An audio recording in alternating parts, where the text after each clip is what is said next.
1320 in Oceanside, streaming worldwide and right here in San Diego at PalomarCollegeRadio.com. This is DJ Roob, and this is Not So Serious Radio, and I am very pleased to have a couple of guests here for a chat today. They're from the band The Purrs from Seattle, and it's Jason Milne and Jim Antonio. Hi, guys. Hello. Hello. Hey, DJ Roob. Hello. And you guys have a brand new album that's out, and it's a live album, and it's called... We thought there'd be more people here. We thought there'd be more people here. I love that name because having been in a band myself, I know that exact feeling. Like you peek out, you're like, oh, yeah, more people here. We're on in 10 minutes. Where is everyone? Yeah. Did you send that email out? So I've been knocking around that name. That was a name I've been hanging on to for a live album. I always swore that if I ever put out a live album, I'd call it that just because I thought it was hilarious. And it is actually how I feel a lot of the time when we hit stage. So life goal achieved, Jim. Okay, so we're now celebrating 20 years of the Purrs this year, right? From 2001 roughly? Yeah, actually we're just now in you're 21. Yeah. Okay, so 2000. Yep. Formed, yeah.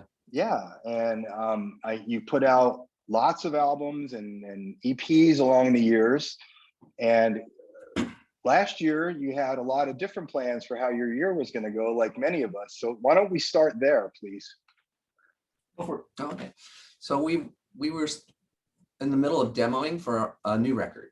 So the last one came out, and we wanted to do something kind of fun in 2000. For the 20th year, we were going to put out a new one, and we were just going to tour it, and we were demoing it and working pretty hard on it, and progress is going really well. And of course, COVID thing hit, and all the touring went out the window.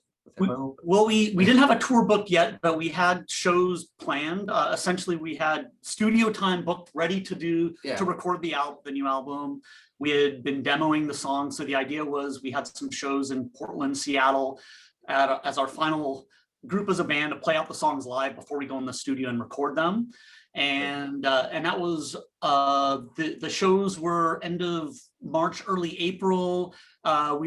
Studio time was April, and the plan was to book a fall tour.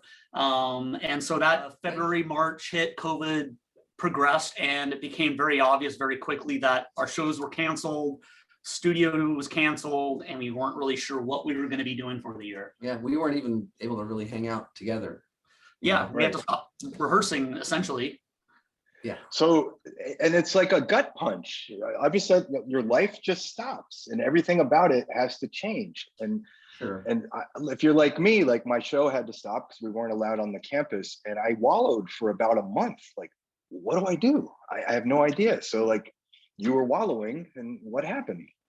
That wallowing was where the live album came out. Yeah, that's your fault. Yeah, so that's my fault. So literally those first couple weeks into the lockdown, no rehearsals. And like you said, for 20 plus years, we've been rehearsing consistently, and just take that away from us was, it just crashed our world. So I basically went through boxes. I knew we had some live material, but I wasn't sure what quality or how much, and just essentially collected as much as I could. It was quite a bit. But from what I did collect, I think there was probably roughly about 10 shows.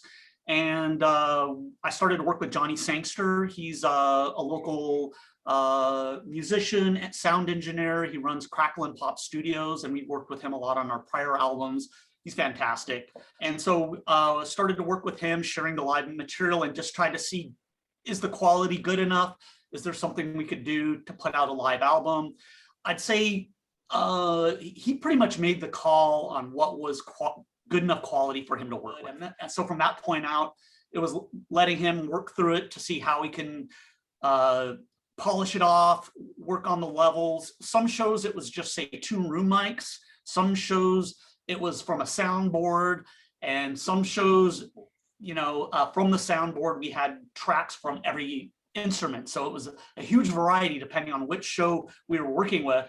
So once you landed on the good songs, how long did it take your engineer to level it all out? I imagine that was quite a undertaking? Yeah, so I'd say Johnny probably worked off and on it over a 6-week period. We let him decide in terms of how it sounded for the entire show. And if the sound quality was decent, essentially he was saying for all the tracks it was decent, and then it was up to the band for us to really decide which tracks we felt were good enough to make it on the record. Right. Okay. It's mostly you and me. Yeah. Mostly you though. But when he was done with his work, we then took all of that and gave it to Ed Brooks to do the mastering. And I'd be completely remiss if I didn't mention Ed Brooks. He's a full-on legend. He's a legend in this town. Gets his hand on some amazing work. So he mastered the album. Yeah, but you know, we had Liz and Dusty, the rest of the band, provide some input because we wanted to get some songs that, you know, had the current band as well. And so the songs that made the record represent the lineup, most of the lineup that we've had over the years. So the last two songs, Late Night Disturbance and Cracked Head, have the current incarnation of the band on it. And you can't live where you can't afford, and so you move out of your neighborhood. Grab yourself a little band on the western side, because it does your body no good. Ooh, yeah, does your little body no good. I say, crack head, see you fall. Coming up and gonna shoot the ball. Tell me something, get the chance. Do you live with a hole in your hand? Thanks. Bye-bye. yeah. So almost all the shows on this are in Seattle. The first one is in Patty Summers. It recorded in 2002. And that's a little tiny bar in Pike Place Market, which we which we used to play a lot at, and that was really our starting years and forming as a band and trying to build a scene. And then there's a bunch of songs that come from various shows at the Crocodile from around 2003 to around 2006. I've been there. Yeah, I've been there for several shows on my Seattle trips. Yeah, the old classic Crocodile that had the pole that was right in your face that got in your way. And then there's a collection of songs in here from the Skylark, which is a venue in West Seattle. And then those collection of songs was around 2014. And then there's a couple songs at the end at 2019 at the High Dive. Yeah, I get it. I mean, it's fun. It's fun to have all that content to shake around. And I'm sure your fans, especially your longtime fans, appreciate this. You know, I did. I've been before I received my physical copy of the new live album. I listened on Spotify, and I was really pleased. I knew a lot of the songs, but there were some I didn't. So it was like, yeah, absolutely. And we did make an effort as well to have some songs on this release that haven't been released on any of our prior albums. So you two are the OGs of the Purrs from 20 years ago. And there's been some lineup changes along the years. And then we alluded to your current bandmates. I'd like to give them a proper shout out again. So could you please, just introduce them again in absentia? Sure. So we have a rhythm guitar player named Liz, and she's been in the band 10 years, 10 years? 10 to 12 years, I think now. Yeah. Okay. And then we've got Did she get a gold watch yet from the band? Yeah, as soon as people start going to our shows, I can afford a gold watch to give to her. And then we've got a drummer who's fairly, I wouldn't say new. I mean, he's done some touring with us, and he's definitely on the last album. So that's at least 3 or 4 years. I think he's been with us 6 years now. Really? Wow. So his name's Dusty, and he's awesome. Dusty Hayes. Dusty Hayes, you know him? No, well, I read your band information, and Dusty has played in a million other Seattle bands. We typically don't have a lot of turnover in our band, but over a 20-year time frame, people move on with their lives and do stuff, and that's what they do. Or somehow you guys are just stuck with each other, you two. Join at the hip. Yeah. I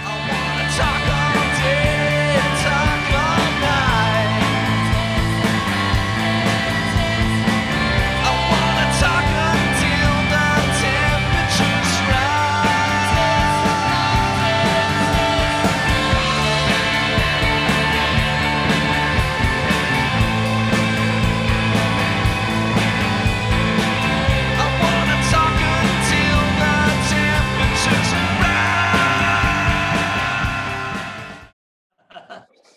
All right, so you finalized this beautiful work of art, all these live shows documenting your career all this time. The album just came out, what, May 7th? Yep. Is that about right? And we're still in lockdown. So how do you promote it? Yeah, What so do? we can't play live. And in fact, so we're working with EXO Publicity to help with the promotion of the album. And when we were, planning the release, and when there was some thought that maybe we might be at a point at this time in the year where we could play live. We're not actually quite there, although we're starting to see some pockets of live shows happening at some outdoor venues. But I'm thinking we'll definitely be touring sometime next year, spring or fall. We've learned through the past that touring in the summer is a bad idea just because of the heat. The last time we saw you when we were on tour, all the vinyl that we toured with melted in the van. In Vegas. Yeah, it was like 100 plus everywhere we went. And So I'd like to have maybe some sort of studio output before then as well. I just something to promote or something to be able to sell at shows or whatever, So we could at least get a single or something going. What about this beautiful new live album? I mean, yeah, well, that'll be there too. But I just want a little something, a little nugget, something special. If we can get it. Because I guess last year you had a bunch of songs in the can or ready to be in the can. Absolutely. They're still waiting. I mean, yeah, we're ready to record those. So I think we're a little bit eager. I know Jim's borderline impatient to get those out there. Yeah, I could tell by his expression. Sorry. Yeah, so hoping maybe this winter into early spring we'll be in the studio and we'll knock that out and have that out to share with you and all of our friends and the world. Fans. Early next year. But you must be jonesing to play together in front of people, right? Absolutely. Especially, Yeah. And as we've all gone learned, without a show since I started playing rock and roll at bars when I was 16. This is like the longest I've ever gone without a show since I was 16. And I don't even know what it's going to feel like when I hit the stage. I'm probably going to cry. I personally think that it's the probably one of the biggest psychological damages that have happened to us is just the lack of live performance of any kind for a year. It's just really, not just music, sports and all that stuff, theater, like everything. I think it's going to do, I think that's probably the main source of my PTSD and probably a few others, Yeah, I mean, we as audience members, we have our individual, this is the best show, I'm happy to be here. But there's also that communal experience of being at a show with audience who everybody knows the words, or everybody's throwing tomatoes at you, or you do something together. And, right. But where I was getting with this is since you're so anxious to get back live, have you thought about just doing a DIY live stream from the studio space or something? I've thought about that. I just haven't quite figured out how we would pull it off. Yeah, right. We'd have to have friends. Don't have any of those. I want to jump back to the current album, the live album. Do you have any favorites on that album? Is there one standout track you're like, this epitomizes a Purrs live show? How about you? Well, there's two right together that I like. There's an older song called I'm Leaving Today, which I really just love the words to. I thought I kind of nailed the lyrics on that one. I just love singing it. It just takes me right back to the early Purrs days. I don't feel like I belong here. Maybe I don't belong anywhere. I barely care what you're talking about. The lights below me just bombing out on my scene. This fucking scene.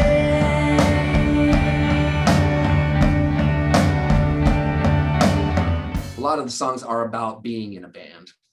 Okay. Often, so this one's about being at one of Jason's after show parties, which were at the time pretty legendary. So I think that was the main, like you said earlier, that was like the main reason we even had fans early on, was because he would throw these ridiculous after show parties of debauchery levels of just, it was insane. So anyway, that was about that. And then the next one up is the one right after that.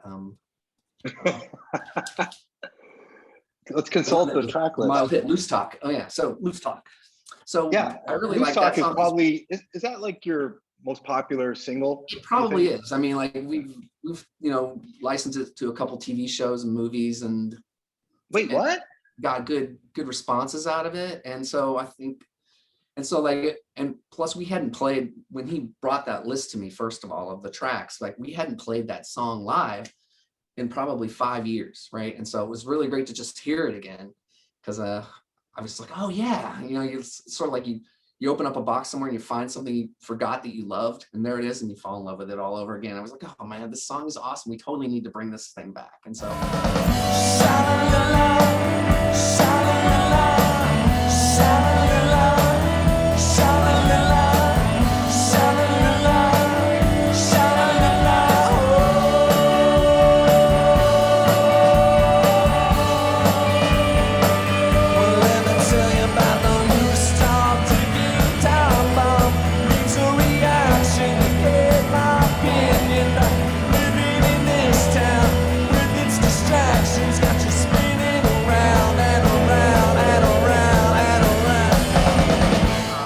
my two favorite are the first two tracks, Get Me Through It and Sex Symbols Have Tragic Endings. I think I got that as a fortune cookie once. that's where I got the time. Yeah. So essentially those two tracks,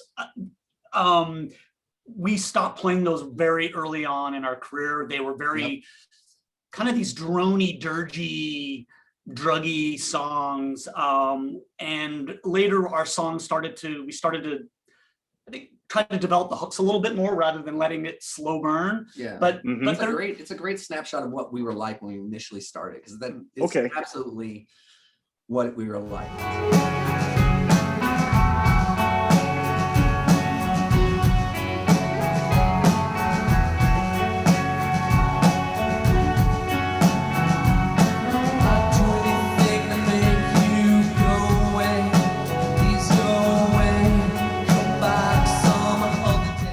Can we talk briefly about one of my favorite places in Seattle, which is KEXP? Yeah. And how you've dealt with and how they've helped you over the years? Because that's how I learned about the Purrs back in the early aughts, because I discovered KEXP and started streaming it remotely. And I was like, what is this station? No, we're super fortunate to have KEXP, and everyone who listens to KEXP is fortunate to have them, and they love it as well.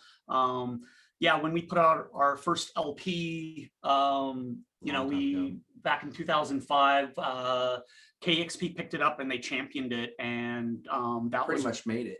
That really was a game changer for us. That was your breakthrough, that EP? Yeah, pretty much. I mean, we ended up, getting people to go to shows and other towns wanting to actually have us play, and I mean, it opened up all kinds of things, and the support was crucial. Yeah.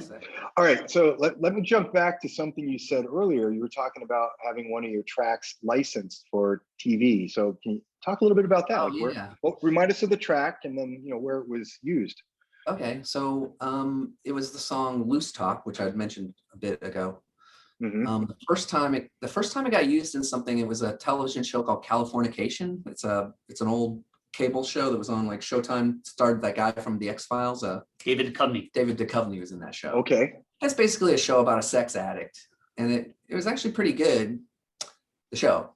Obviously our song was amazing. And then so we did that, and their check cleared, so that was cool. So we got to have like pizza and stuff, and that was pretty good. And you get this, I don't know if you know this, but like if you get something licensed on a show like that, and then the TV show gets syndicated, which is what happened to that show, goes all over the world. And every time our episode would play somewhere, we get like $1 or something, and it'd be like being played in the Ukraine and all these whack places.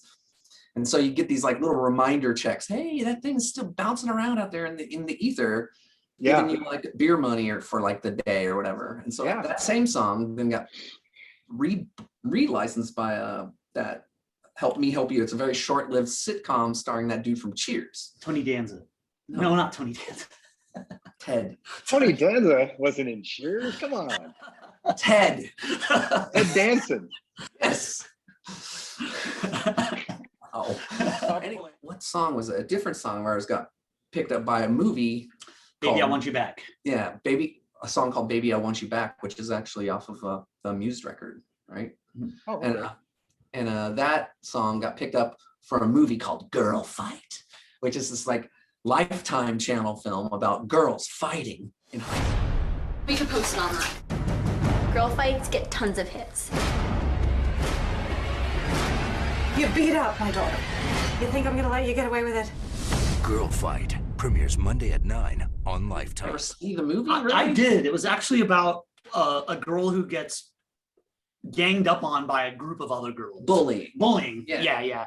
And there's Anne Hesh. Yeah. Starred Anne Hesh. and there's a scene in the cafeteria lunchroom where a brawl's gonna happen, and that's Right. where the song gets played. So that we got sent a check for that one for $1 Canadian. Just to give us an extra, Yeah.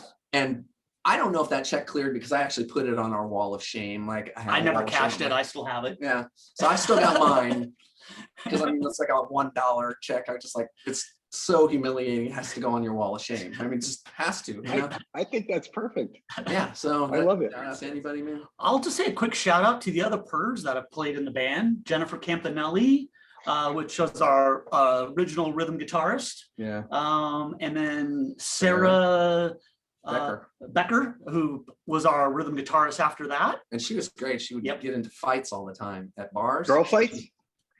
And dude, she Yeah. punched out dudes. She had no problem punching out Excellent. people. And so That's was who I always a want in my source of- band. that was always a source of amusement for me. I really dug her. I Yep. felt doing that stuff. And then no, Jason Yes. Dose. The other Jason. Yeah. Dose. So The other he was Jason. he was with us for 7-8 years, I think, quite a while. Yep. Wow. And then then Bob Silverstein played rhythm guitar, and after Bob, Liz has been with us ever since. Yeah.